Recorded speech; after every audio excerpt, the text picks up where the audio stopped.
Bonjour Bassam Tan. Bonjour Frédéric Saillot d'Eurasie Express. Alors, nous sommes le 7 janvier, c'est le jour de la Noël orthodoxe, donc je souhaite un joyeux Noël à tous les orthodoxes. C'est aussi le jour de la Noël arménienne qui suit le calendrier julien. Donc trois députés ont assisté à la messe de Noël chrétienne arménienne hier soir à Alep. Ils ont pris des voies différentes de trois autres députés qui avaient voulu aller à Alep par les voies illégales. Là, ces trois députés menés par Mariani, et qui comprend aussi Jean Lassalle et un troisième, Nicolas Dhuicq, je crois, ont emprunté la voie légale. Que pensez-vous de ce voyage qui doit les conduire aujourd'hui à Damas, je crois, rencontrer Bachar el-Assad? Alors d'abord, je crois que c'est une excellente chose d'emprunter le chemin de Damas légal. Hein. C'est la moindre des choses quand on respecte la souveraineté d'un pays et qu'on ne veut pas paraître comme révolutionnaire qui s'oppose, n'est-ce pas, à tout un état de choses représenté par les médias français et qui est de loin et très loin de la vérité. Hein. Donc, c'est Mariani, c'est Dhuicq et c'est Lassalle. Mariani et Dhuicq, c'est la même mouvance politique, la même sensibilité. Ce n'est pas le cas de Lassalle. Et c'est là où je crois que cet événement revêt une importance capitale. Parce que M. Lassalle est quelqu'un de très populaire en France, d'indépendant. Il a une renommée d'homme honnête qui représente vraiment beaucoup de Français, puisqu'il a sillonné les chemins, les routes de toute la France avant d'entrer au Parlement. Et c'est vraiment un événement. Cela veut dire qu'on s'éloigne de ce qu'on appelle les politicards pour aller vers vraiment des hommes politiques qui veulent changer la France, qui ont leurs idées personnelles et qui petit à petit grignotent dans l'électorat beaucoup de voix aux grandes formations. Alors, le fait d'aller justement chez les Arméniens aussi est quelque chose de très significatif, parce que tout le monde sait que la majeure population d'Alep est arménienne orthodoxe, ce sont les gens qui ont fui le génocide et qui sont un peu délaissés. Je crois même que leur quartier a beaucoup souffert. C'est ça. Ils ont deux quartiers qui ont beaucoup souffert, El-Midan et celui du Mont Notre-Dame, Jabal Saïdé, qui est près du quartier des Kurdes, Cheikh Marsoud, et aussi un des bijoux d'Alep qui est El Jdeïdé, où il y a l'orphelinat arménien. Et alors, ça montre qu'en fait, il y a des gens courageux, capables de braver toutes ces attitudes politiques fausses de notre gouvernement socialiste pour rétablir un peu la vérité. Je vous en prie. Oui, mais Bassam Tan, en effet, il faut saluer les initiatives de gens comme Jean Lassalle ou Didier Mariani et Nicolas Dhuicq, mais on peut considérer qu'ils tranchent avec peut-être l'ensemble de la classe politique, car droite et gauche confondues, ont appuyé une politique interventionniste en Syrie qui a commencé sous Sarkozy et qui ont même aidé, armé, subventionné des zones dans lesquelles s'appliquait la loi islamique avec les impôts d'un pays démocratique et laïque qu'est la France, qui est intervenu contre un régime légitime, lui-même défendant des positions laïques dans un Moyen-Orient où elles sont de plus en plus combattues. Donc, Bassam Tan, ne pensez-vous pas qu'il y aura beaucoup de difficultés, comme pour les voyages précédents, à faire passer dans l'opinion publique la nécessité d'un autre point de vue sur le conflit en Syrie? Alors là, ça me permet de faire une mise au point. La droite était contre Assad au départ. D'ailleurs, déjà en 2015, Juppé l'a dit, on avait un projet, celui de renverser Assad. Donc cette déclaration n'est pas à son honneur et le condamne, parce que je ne vois pas de quel droit on irait renverser un président élu et s'opposer à un pays souverain. Il en est de même de Sarkozy de l'époque, n'est-ce pas, quand ils étaient au pouvoir. Il avait fait comprendre à Assad qu'il mettrait la Syrie à feu et à sang. On a des témoignages, vous pouvez consulter le net. Alors là, justement, qui était Premier ministre? C'était Fillon quand même. Mais on remarquera que c'est le seul dans cette mouvance politique, cette sensibilité politique, qui va faire marche arrière, reconnaître même des erreurs. Et puis, on peut remarquer aussi que pendant cette période-là, il ne s'est pas illustré par des déclarations laissant la diplomatie étrangère au président de la République de l'époque Sarkozy et au ministre des Affaires étrangères qui était Juppé. Donc, ça l'excuse un peu, mais pas totalement. Vous voyez? Oui, mais Fillon, dont vous avez justement souligné l'attitude d'autocritique à l'égard de la politique en Syrie au moment de la campagne des primaires de la droite, n'est-il pas plombé actuellement par les juppéistes, Valérie Pécresse en tête, qui font partie maintenant de son staff pour la campagne des présidentielles? Alors vous voyez, c'est là où il faudrait une mise au point. À mon sens, le peuple français aujourd'hui ne partage plus l'opinion qui était courante pendant ces 5 années, que en fait Assad est le bourreau de son peuple, c'est le boucher de Damas, c'est-à-dire que tout cet empire de mensonges des médias s'est effondré. S'est effondré parce que de plus en plus, on voit dans les sondages, les gens ne croient plus aux journalistes. On l'a vu avec Bourdin, on l'a vu dans d'autres émissions, il y a toute une révolte. Qu'est-ce que vous nous avez raconté comme salade sur la Syrie? Et c'est là, justement, où, personnellement, je trouve que cette réserve exprimée par les proches, la première sphère de Fillon, qui aborde le problème syrien avec des pincettes.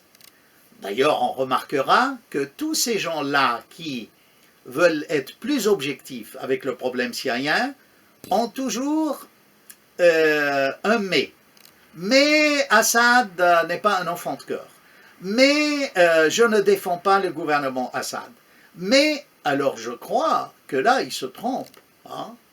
Parce que en croyant rendre service à Fillon, il joue cette carte que nous, on veut rétablir les relations, mais ça ne veut pas dire qu'on bénit Assad.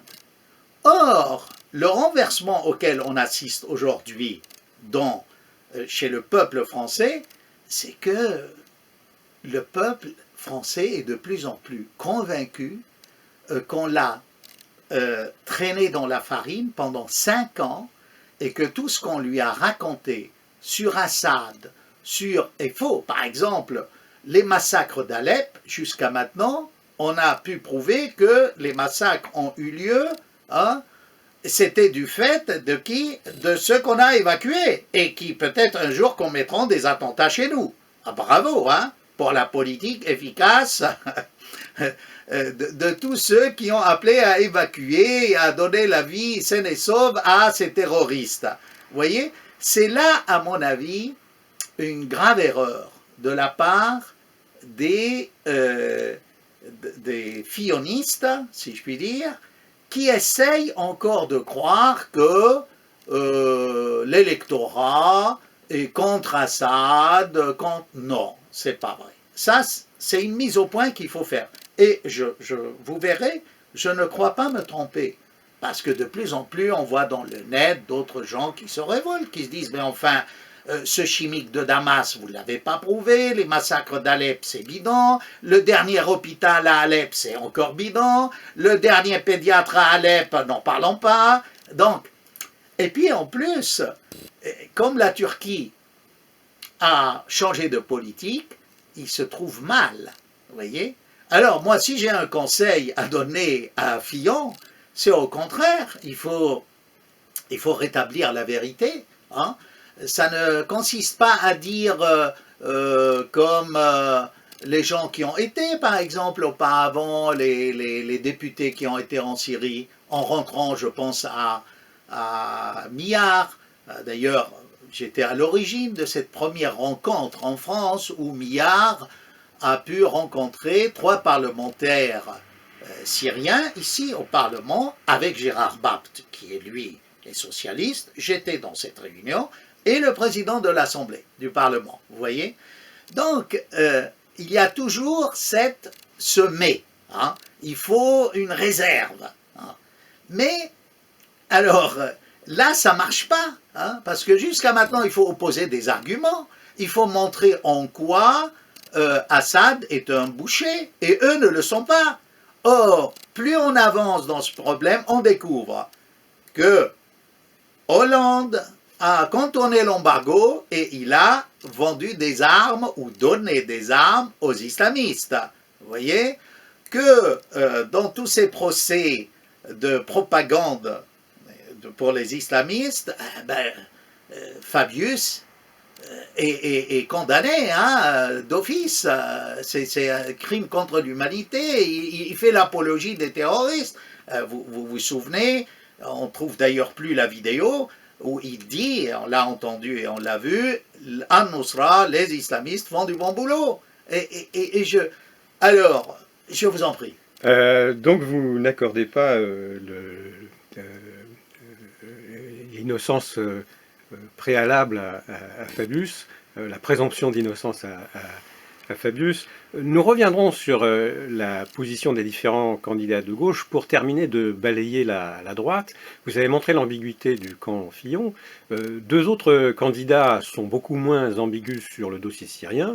Ce sont Marine Le Pen et Nicolas Dupont-Aignan qui, comme par hasard, sont 2 candidats souverainistes, comme si l'un était lié à l'autre, et également partisans de meilleures relations avec la Russie. Vous savez, il y a une chose très intéressante à relever, c'est que concernant les problèmes du Moyen-Orient, les lepénistes ont toujours eu les analyses les plus pertinentes. Je pense par exemple aux problèmes de la première, la deuxième guerre d'Irak, les analyses les plus fines, les plus réalistes, loin de l'esprit politicard, c'était les lepénistes, grâce peut-être à des conseillers très compétents qui entouraient Jean-Marie Le Pen et qui, sans doute, c'est une tradition. Hein. Alors, évidemment, le fait que cet extrémisme de droite soit rejeté par certains Français, ça nuit à cette cause syrienne. On se dit, je ne veux pas dire du mal, je ne veux pas dire du bien d'Assad, sinon je vais être considéré comme le péniste. Mais vous savez, cher monsieur ou chère madame, vous pouvez dire du bien d'Assad sans être le péniste. Vous voyez, c'est incroyable cette affaire-là. C'est-à-dire, le jeu des médias français a consisté toujours à diaboliser et à mettre tous ceux qui soutiennent Assad dans l'extrême droite.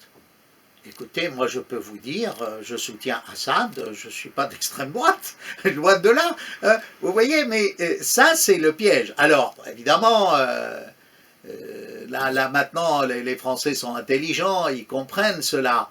Pour venir à Nicolas Dupont-Aignan, c'est vrai que c'est lui qui a eu le discours. D'ailleurs, vous voyez, ce qui est amusant, si vous comparez le discours de Mélenchon sur la Syrie et le discours du Dupont-Aignan, ils sont parallèles. Qui est aussi proche de celui de Marine Le Pen d'ailleurs. Oui, mais ils se distinguent quand même. Ils ont, c'est plus subtil, c'est moins direct, c'est moins explicite. Parce que j'ai écouté Mélenchon, c'est un excellent orateur, hein, il a déjoué tous les journalistes qui essayaient de le piéger sur la Syrie. Hein. Vous voyez, alors, ce qui est justement, je disais, amusant, c'est que et la gauche, là, et la droite sont d'accord. Ça montre justement que c'est pas sérieux de dire que soutenir Assad ou la légitimité du gouvernement de Damas est quelque chose d'extrême droite. C'est pas vrai. L'extrémisme dans ce dossier, voyez-vous, c'est du ressort plus des socialistes que des communistes et de la droite. Alors Honnêtement. justement, venons-en aux candidats de gauche. Vous avez eu raison de souligner que Mélenchon tranchait par rapport aux autres. Il est probablement un peu moins souverainiste que ne le sont Marine Le Pen et Nicolas Dupont-Aignan, mais il l'est quand même à sa manière, et ça justifie le classement que l'on peut proposer entre souverainistes, partisans de meilleures relations avec la Russie et anti-interventionnistes en Syrie, si je puis dire, d'une part, et les interventionnistes d'autre part. Alors les candidats de la gauche, Bassam Tahan, vous avez raison de souligner que Hollande a été plus interventionniste que ne l'a été même Sarkozy auparavant. Les candidats de la gauche sont tous rangés dans le camp anti-Assad, anti-Syrie. C'est vrai. Et ils sont dans l'erreur. Et ils sont dans l'erreur, et c'est même honteux. Quand on voit leurs déclarations, ça montre qu'ils vivent dans une bulle. J'ai parlé d'aliénation. En ce qui concerne le problème syrien, ils sont tous aliénés. Que ce soit les frondeurs, que ce soit les pas frondeurs, hein, ils sont tous à mettre dans le même panier. Les massacres d'Alep, mais jusqu'à maintenant, il n'y a aucune preuve de massacre. Alors, je reviens au massacre d'Alep. 80 soldats syriens ont été trouvés tués dans Alep-Est quelques heures avant que ces modérés, n'est-ce pas, n'évacuent Alep-Est. Et on continue à dire le massacre, la honte de l'humanité. Vous savez, s'il y a une honte pour l'histoire de l'État français, c'est la politique socialiste et de droite de Juppé et de Sarkozy vis-à-vis de la Syrie. Ce qui m'intéresse chez Mélenchon et chez Fillon, bien qu'ils ne soient pas du même bord politique. L'un est libéral, l'autre oui, ne l'est pas. C'est-à-dire, ce sont des gens capables d'évoluer. Vous savez, moi j'ai connu le Parti communiste au début de la crise, qui était mais radicalement opposé à Assad, à la légitimité du gouvernement de Damas, puis petit à petit, ils ont vu qu'ils étaient dans l'erreur, et ils ont changé de position, et c'est en leur honneur. Qui sont les gens entêtés, têtus comme des bulles, hein, qui n'ont pas changé d'un iota leur attitude vis-à-vis du problème syrien? C'est les socialistes, toutes sensibilités confondues. C'est dû à leurs orientations géopolitiques d'ailleurs. Sans doute. Et c'est dommage. Par exemple, les frondeurs, moi je les aime bien.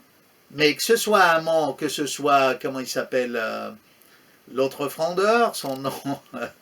peu importe. il ne me vient pas à l'esprit, ben, ils n'ont pas changé d'attitude, hein. Ils continuent à dire que... Alors, on ne comprend pas, hein. Ils vivent dans leur bulle.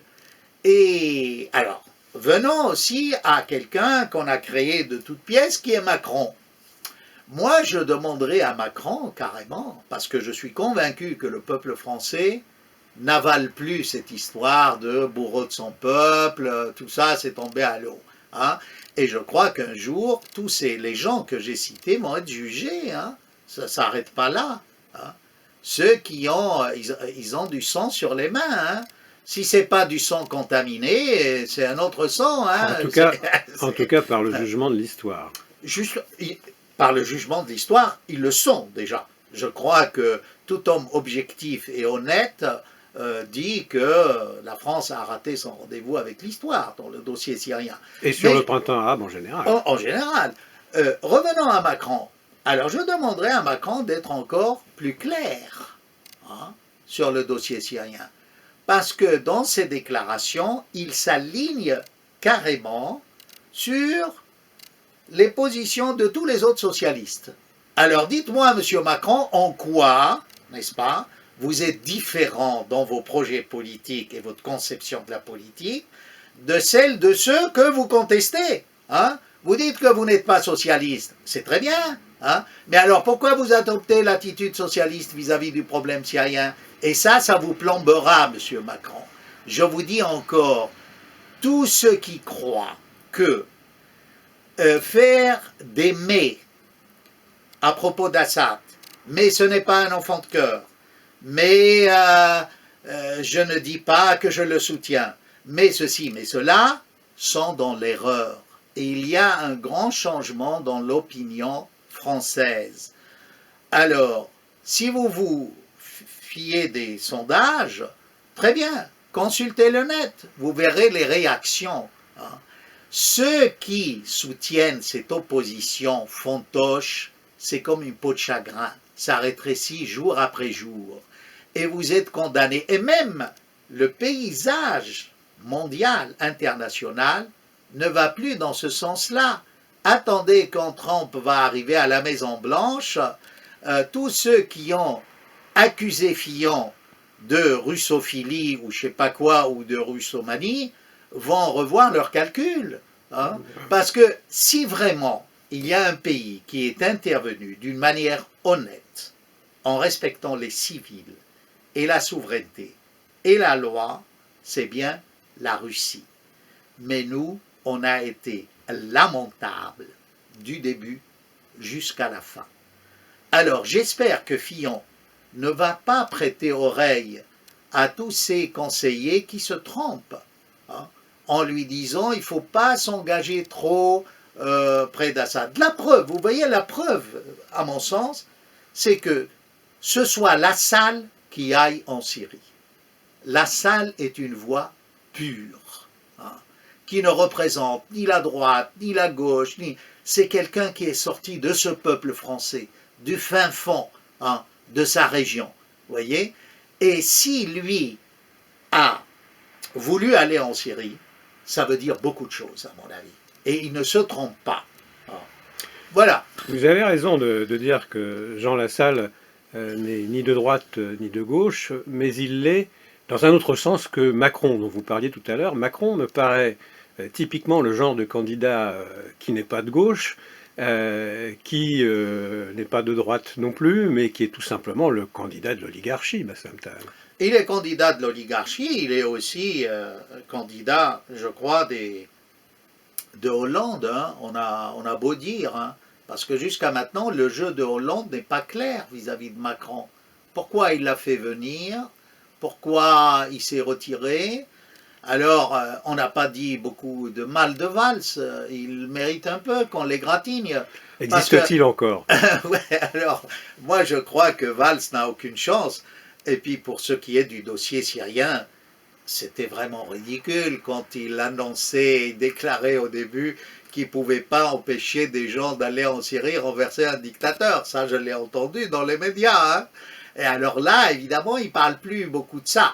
Mais, solidaire des socialistes, on continue dans la même ligne à raconter des mensonges